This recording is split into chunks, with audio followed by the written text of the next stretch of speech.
নমস্কার বন্ধুরা, তোমরা সবাই কেমন আছো? আশা করি সবাই অনেক ভালো আছে আর আমরা অনেক ভালো আছি। তো দেখতে পাচ্ছ এখানে আমি নারকেল ফাটিয়ে নিচ্ছি। নারকেলের জলটা অনেক মিষ্টি ছিল। তো এখানে আমি আজকে বানাতে চলেছি নারকেল দিয়ে শাপলা। তো দেখো কি করে আমি নারকেল দিয়ে শাপলাটা বানাই, তোমরা দেখতে থাকো আর সাথে থাকো। আর এই নারকেলের মাঝখানে দাউ দিয়ে এরকম করলে নাকি মিষ্টি হয়, আর সাথে বলতে হবে চিনি চিনি। তো চলো নারকেলটা কুড়িয়ে নিই। ভালো করে নারকেলটা কুড়িয়ে নেওয়ার পরে আমি আগে নারকেলটাই রেডি করে নিচ্ছি, তারপরে বাকি সবটা রেডি করে নেব। তো দেখো আমার নারকেলটা কোরানো রেডি। তো আমার যেইটুকু প্রয়োজন সেইটুকু আমি নিয়েছি, সবটা নিয়ে এবার ভালো করে শাপলাটা ছাড়িয়ে নেব। তোমরা শাপলা ছাড়াতে জানো তো? যদি শাপলা ছাড়াতে না জানো তো এইভাবে ছাড়িয়ে নেবে। শাপলা ছাড়াতে কেই বা না জানে। এগুলো কিন্তু আমাদের পুকুরের শাপলা বন্ধুরা, আমাদের পুকুরে অনেক শাপলা হয়, একদিন তোমাদের সাথে শেয়ার করব, ওকে? তো দেখো আমি এই শাপলাটা ভালো করে ছাড়িয়ে নিচ্ছি। শাপলাগুলো বেশ মোটা মোটা আর সুন্দর ছিল। যত ভালো মানে শাপলাগুলো যত সরু হয় তত টেস্ট হয়। আর সরু শাপলাও ছিল আর মোটা শাপলাও ছিল। তো আমার শাপলাগুলো একদম রেডি। এবার শাপলাগুলোকে আমি ছোট ছোট করে পিচ পিচ করে কেটে নেব। ছুরি দিয়েই কেটে নিচ্ছি।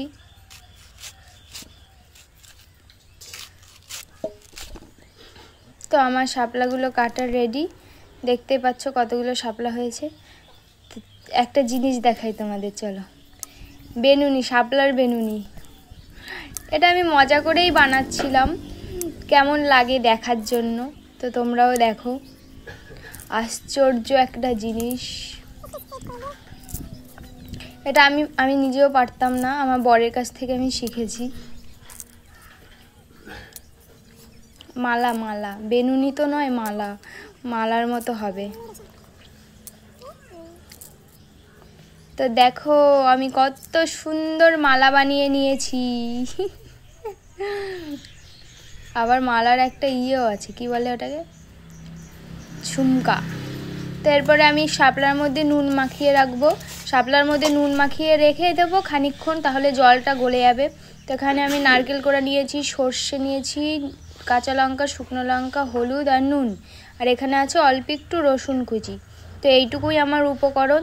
তো চলো রান্নাটা শুরু করি। তো আমি কড়াই গরম করতে দিয়ে দিয়েছিলাম। তো কড়াই দিয়ে দেবো সর্ষের তেল। দেখেছো আমার কড়াইটা কত গরম হয়েছে। তো আমি এরপরে দিয়ে দেবো সর্ষে ফোড়নে, এরপরে দিয়ে দেবো শুকনো লঙ্কা ফোড়নে। এটা ভালো করে পুড়ে যাক। দিয়ে দেবো রসুন কুচি আর দিয়ে দেবো কাঁচা লঙ্কা। এটা ভালো করে পুড়ে যাওয়ার পর লাল লাল করে ভেজে নিয়েছি। এরপরে দিয়ে দেবো শাপলাগুলো। শাপলাগুলো ভালো করে চিপড়ে দিতে হবে যাতে বেশি জলগুলো না যায়। তো আমি এগুলো ভালো করে দিয়ে দিচ্ছি। এরপরে দিয়ে দেবো নুন, হলুদ। এবার শাপলাটাকে ভালো করে ভেজে নেব। একটু কড়া কড়া করে ভেজে নিতে হবে শাপলাটাকে। দেখতে পাচ্ছ কত সুন্দর হয়েছে। এরপরে লাস্টে হয়ে যাওয়ার পরে দিয়ে দেবো নারকেল কোড়া। নারকেল কোড়াটা দিয়ে দেওয়ার পরে ভালো করে নাড়াচাড়া করে শাপলার সাথে নারকেল কোড়াটা মিশিয়ে নেব। এরপরে এটাকে ভালো করে কড়া করে ভেজে নেব।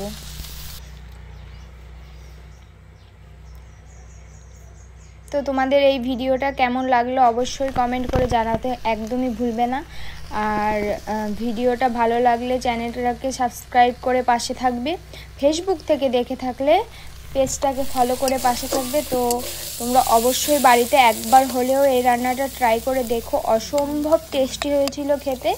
এটার নাম হচ্ছে শাপলা দিয়ে নারকেল কোড়া দিয়ে শাপলা ভাজা। আর দেখতে দেখেছো কতটা লবণীয় হয়েছে, কতটা টেস্টি লাগছে। গরম গরম ভাতের সাথে এক থালা, মানে এটা অল্প একটু নিলে এক থালা ভাত নিমেষেই তোমরা খেয়ে নিতে পারবে। তো দেখা হচ্ছে নেক্সট ভিডিওতে। টাটা, সুস্থ থেকো।